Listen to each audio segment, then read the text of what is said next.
Então vamos começar. Nós tínhamos visto nessa parte de determinação de deflexão em vigas, determinação de curva elástica em vigas, nós vimos, primeiro, dedução da equação diferencial da curva elástica, condições de contorno adequadas, condições de compatibilidade. Treinamos o método, que é o método direto de resolver os problemas, com aquela sequência de exemplos que nós vimos até a aula passada, em que a gente simplesmente pega a equação diferencial e integra e aplica condições de contorno e encontra a solução, a equação da curva elástica em cada trecho, em cada vão da viga. Então, aquilo ali, basicamente, sempre pode ser feito. Agora, o que nós vamos ver aqui é um outro procedimento que é mais no sentido de facilitar a vida, tomar partido do fato de que o problema nosso aqui é linear. Então, é possível usar o chamado princípio de sobreposição dos efeitos, o que vai gerar um método, esse método aqui. Então, a ideia de sobreposição dos efeitos consiste no seguinte. Vamos dizer esse problema aqui. Tem tantos apoios e tem dois carregamentos, correto? Se esse problema ele for todo elástico e linear, significa o seguinte, que quando eu resolvo isso aqui, eu vou ter uma solução. Eu vou ter um conjunto de reações, um conjunto de funções aqui para os esforços em cada seção, vão ter uma função aqui para as tensões em cada ponto da viga, a solução inteira. E vai ter a curva elástica, que é a solução disso. Agora, então, se ele é linear, vai acontecer o seguinte, eu posso desmembrar, por exemplo, esse problema em dois outros. Eu posso, por exemplo, criar um problema em que tem apenas essa carga, e um segundo problema em que tem apenas essa outra carga aqui, correto? Então, eu decomponho esse problema em dois outros. E, sendo linear, vai acontecer o seguinte, para o primeiro problema, que é devido só a essa carga, eu vou ter uma solução, digamos, solução número 1. Solução número 1 de tudo. De reações, de tensões, de esforços, de curva elástica. Tudo que diga respeito a essa viga sob a ação unicamente dessa carga. Isso é um conjunto de solução. Aí vamos para o segundo problema, que eu aplico apenas isso. Não, isso aqui não existe, aplico apenas esse carregamento.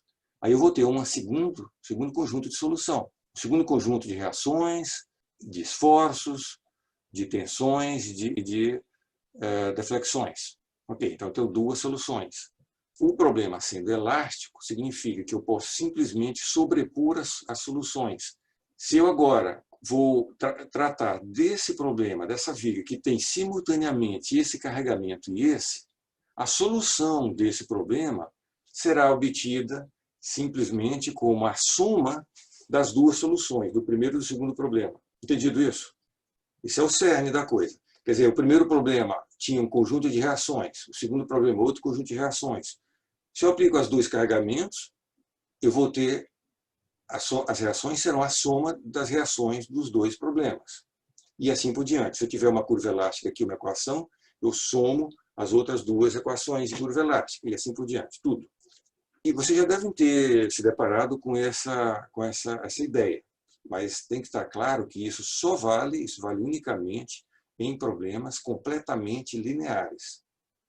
Significa que as tensões desse problema completo aqui têm que estar em todos os pontos da estrutura dentro da faixa elástico-linear do material. Isso por um lado.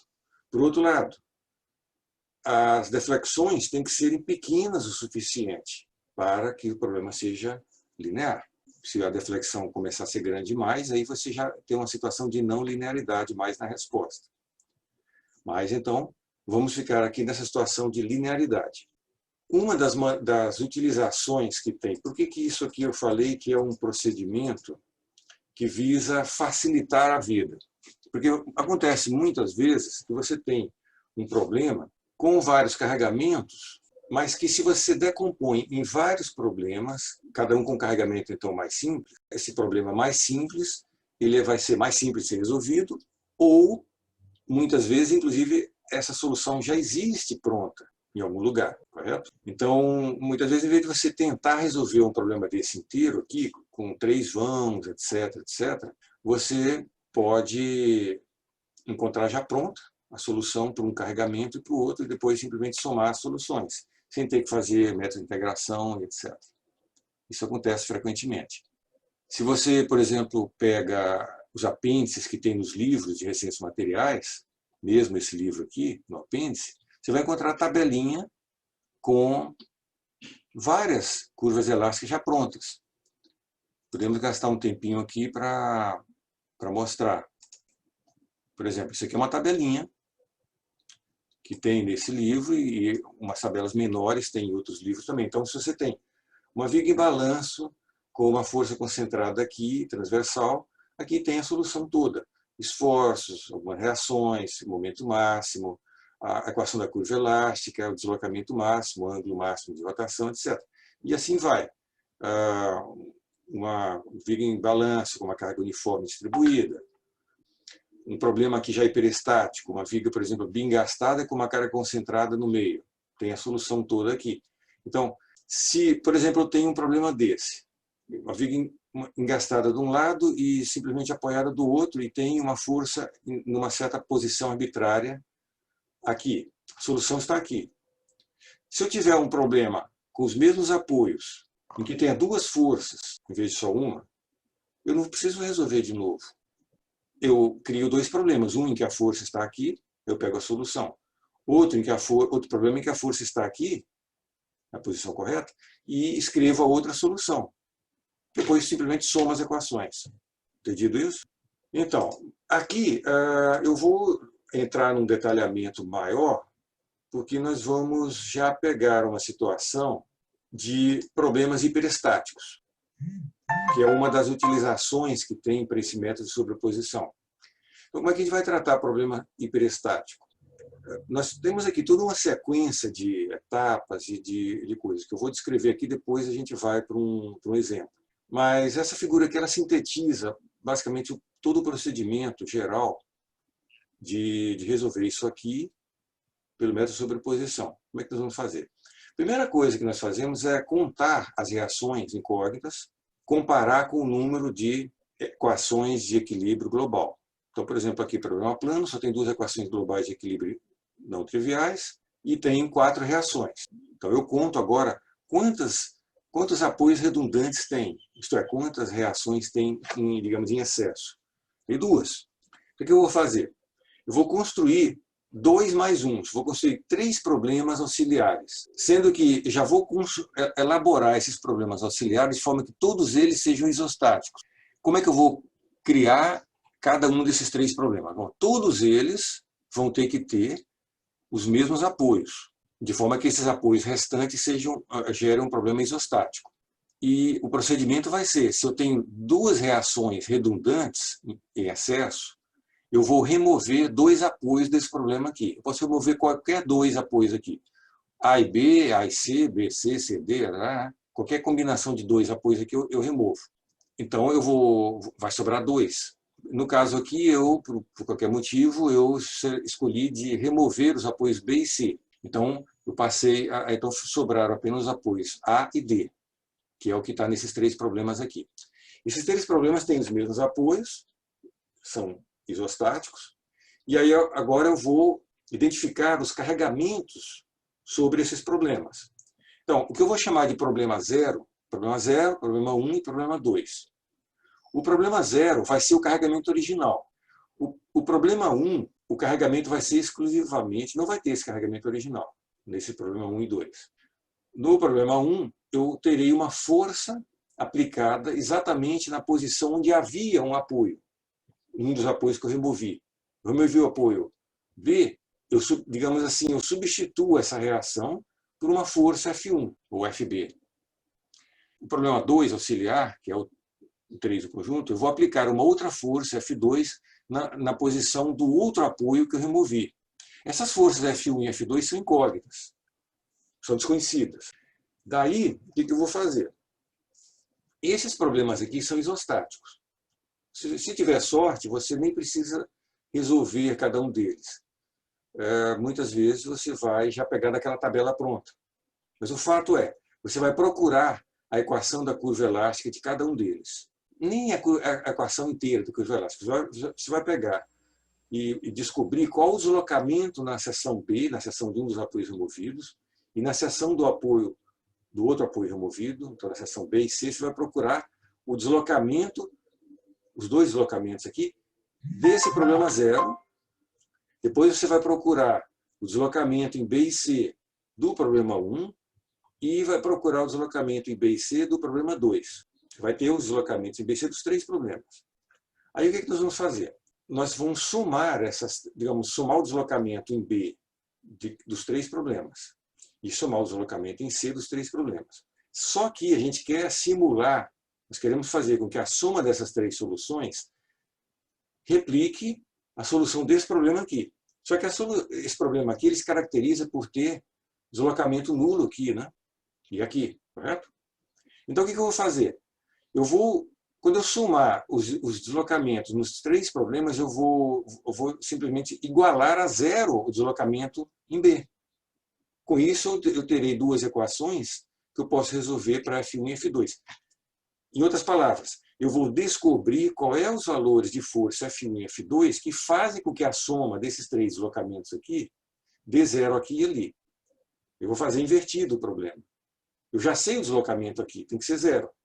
Então eu vou descobrir quais essa força F1 e F2, de tal maneira que a soma desse deslocamento com esse e com aquele dê 0 aqui e ali. Isso é o panorama.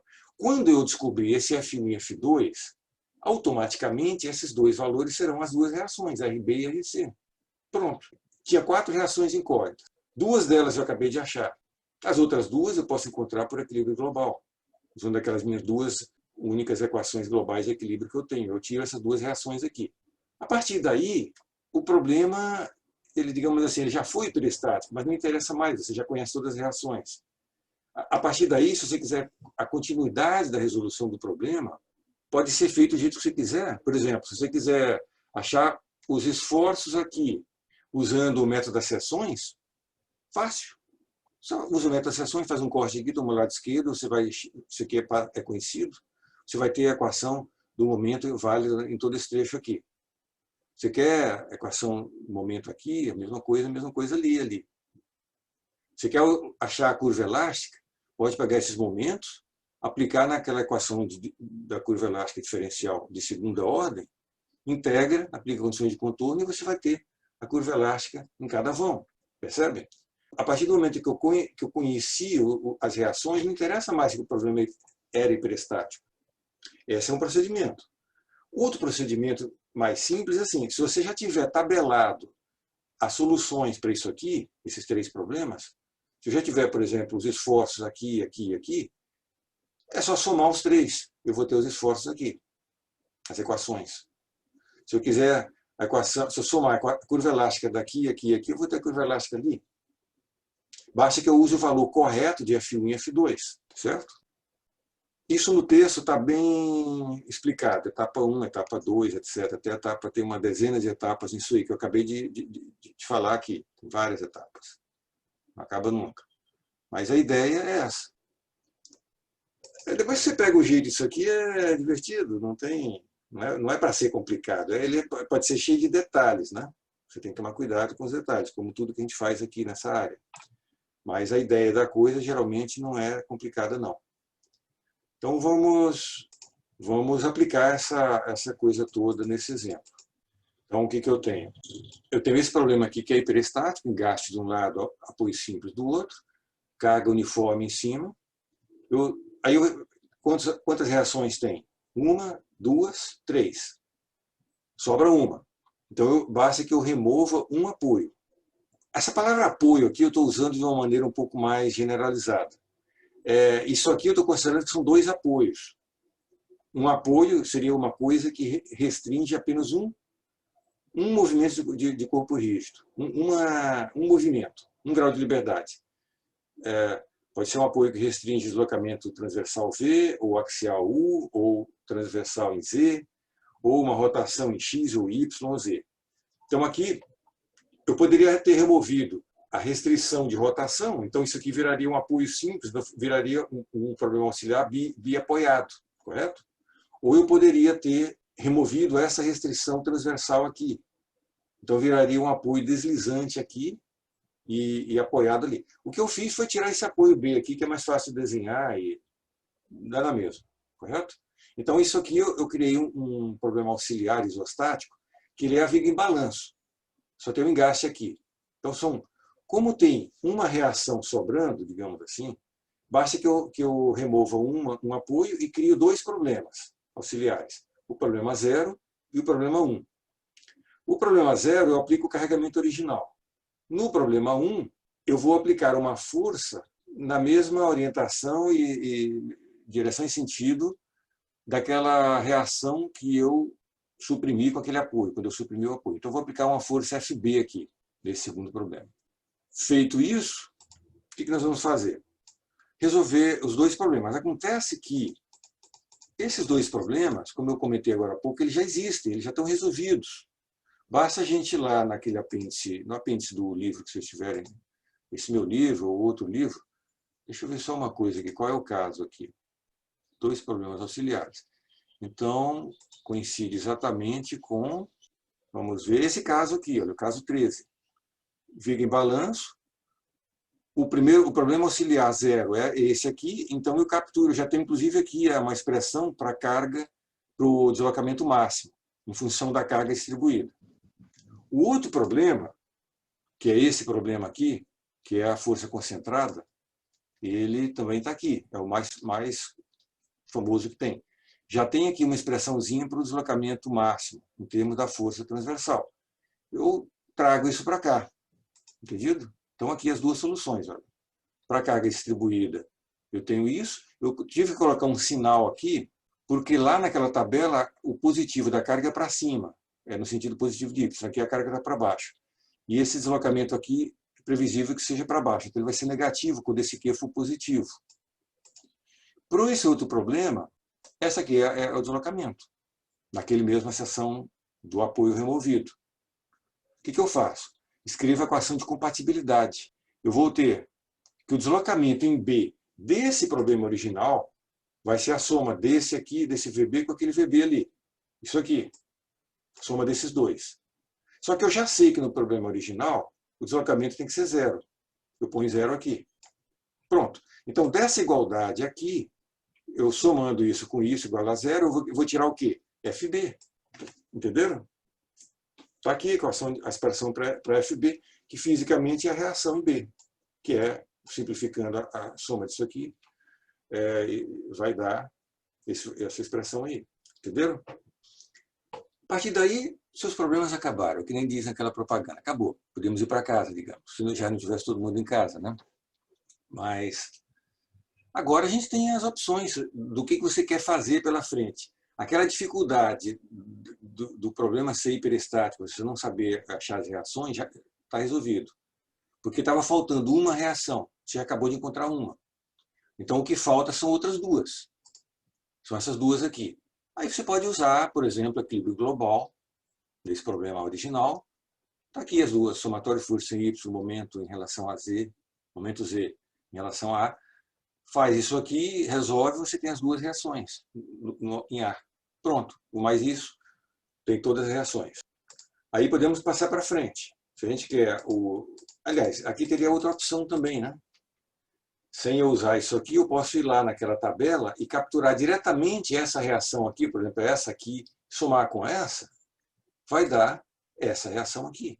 Se eu somar essa reação de momento com essa, vai dar essa reação, então eu posso simplesmente somar, correto? Então eu posso usar essas duas opções aqui. Aliás, essa ou essa, para achar as reações. Aí nós vamos em seguida para os esforços. De novo, eu posso usar o método das seções, que nem eu fiz aqui. Fiz um corte aqui numa seção arbitrária, peguei o lado esquerdo, está aqui o diagrama de grupo livre, escrevi o equilíbrio, encontrei as equações. Então aqui, desse trecho, aqui, cortante e momento. E daqui também eu consigo encontrar a expressão do momento próximo aqui do engaste, que é esse valor aqui. Daqui eu posso colocar números e fazer os diagramas e tudo, né? Dos esforços. Próxima etapa. Bom, de novo, eu fiz aqui pelo método das seções, mas também eu poderia ter ido lá naquela tabela de soluções prontas e já pego direto a equação do momento daqui e somado com a equação do momento dali e pronto, eu também teria isso aqui, certo? Agora, se a necessidade é curva elástica, você pode, de novo, fazer por integração da equação diferencial da curva elástica. Então a gente começa que nem a gente fazia antes. Eu pego a equação do momento aqui e jogo na equação de segunda ordem. Trago para cá.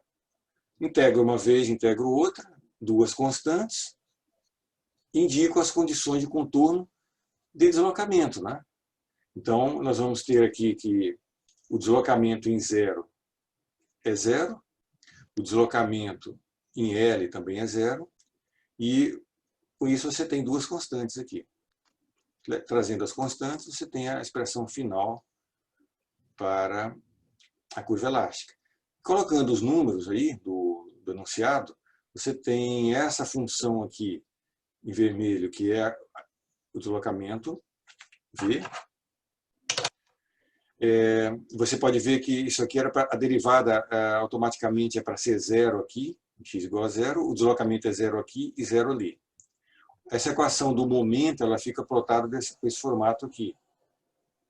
Você vê que o máximo acontece aqui no engaste, tem outro máximo local aqui, que não é tão máximo quanto esse, né? Então aqui está a seção das tensões máximas na extensão da viga.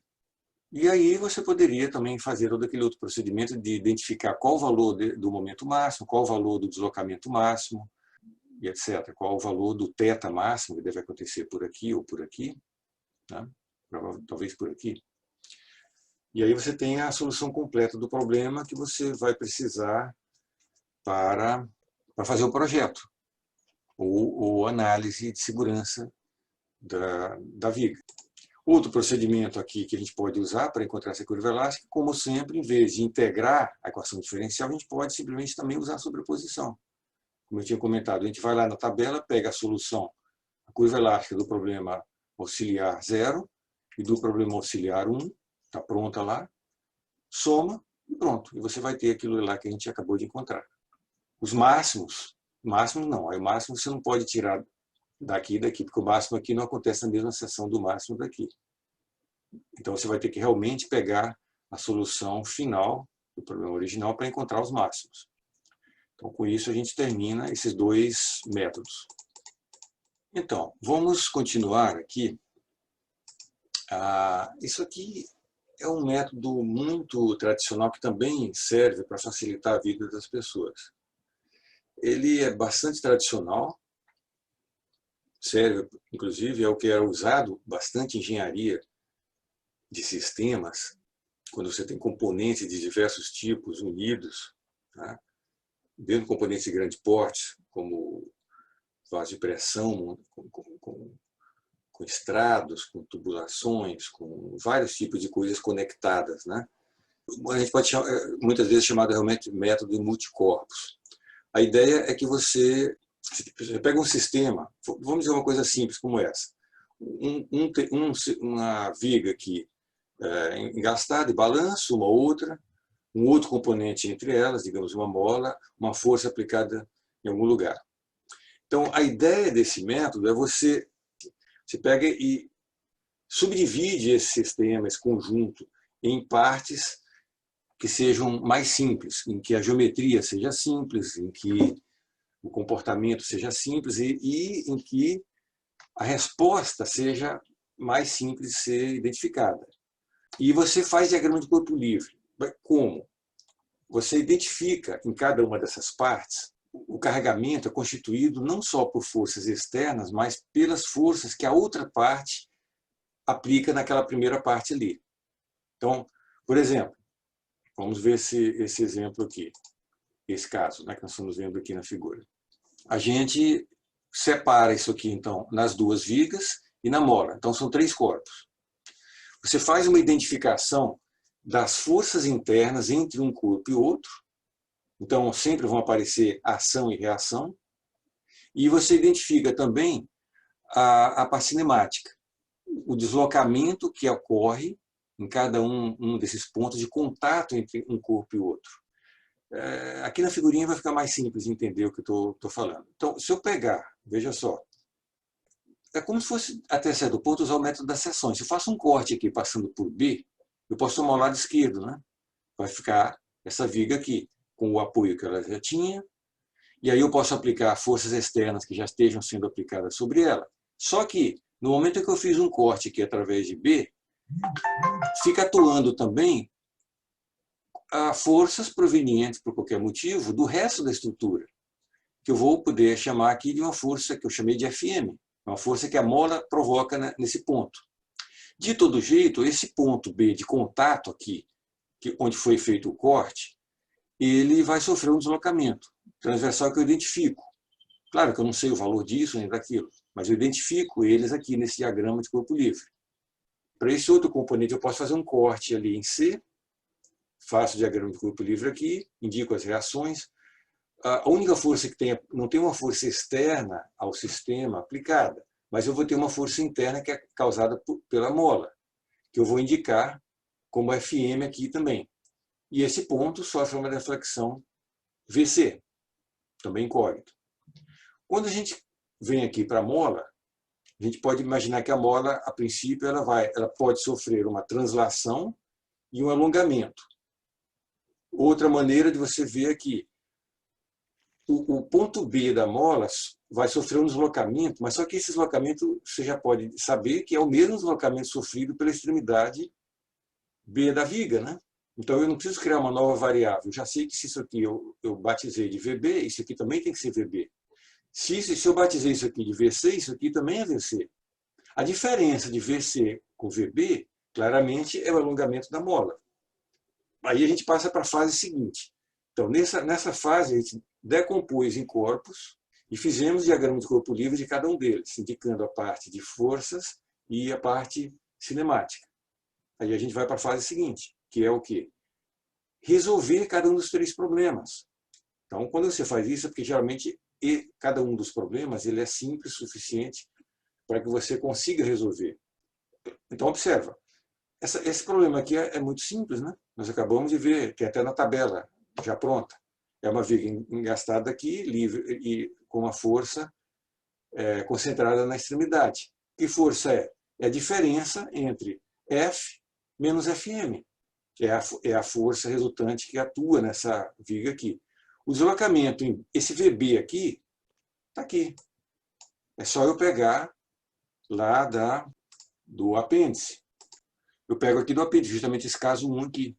Está aqui, o deslocamento na extremidade. É a força, comprimento ao cubo, 3EI. Pronto. Então, eu trago para cá. Então, para a viga AB, o deslocamento naquele ponto de contato ali é esse. Claro que dado em termos de FM que eu não conheço ainda, mas eu vou formar um sistema de equações, correto? Então aqui eu não conheço nem VB nem FM. Na viga 2, nessa viga aqui, o problema é igual ao do problema 1, é uma viga em balanço com uma força FM na ponta. Então a solução do deslocamento VC é isso aqui, que é a mesma equação daquela lá, basicamente. De novo, eu não conheço nem VC nem FM. Finalmente, comportamento da mola. A diferença, quer dizer, o alongamento da mola, que eu posso colocar VB menos VC, é igual a força na mola sobre K, o K da mola, a constante da mola. De novo, eu não conheço nem esses Vs, nem esse FM, mas o fato é, eu tenho 3 equações independentes para as 3 incógnitas, que são o quê? VB, VC e FM. Aqui o FM está sendo considerado positivo quando for compressão. Eu já estou prevendo aqui, intuitivamente, que vai ser compressiva essa. Por isso que eu fiz dessa forma. Senão eu teria que colocar VC menos VB, aí lá no final das contas daria um resultado negativo para o FM. Isso, uma maneira de entender é usando o velho método das seções. Só que quando a gente usava o método das seções antes, que vocês estão usando isso já desde várias disciplinas, né, estática, mecânica sólido, etc., ali se trabalhava o diagrama de corpo livre incluindo só as forças, só a parte estática, né? Aqui você inclui a previsão das forças internas e externas em cada componente, mas inclui também a previsão da parte cinemática, o deslocamento que aquele ponto teria, os pontos de contato entre um corpo e o outro. Isso aqui é uma ferramenta muito poderosa. Então, aqui praticamente a coisa acabou. Por quê? Você resolve esse sistema aí, com paciência, você vai tirar, por exemplo, FM, que é tudo isso aqui é conhecido, e pronto. Conhecido FM, você joga aqui, vai ter VB, joga ali, vai ter VC. Pronto. Correto?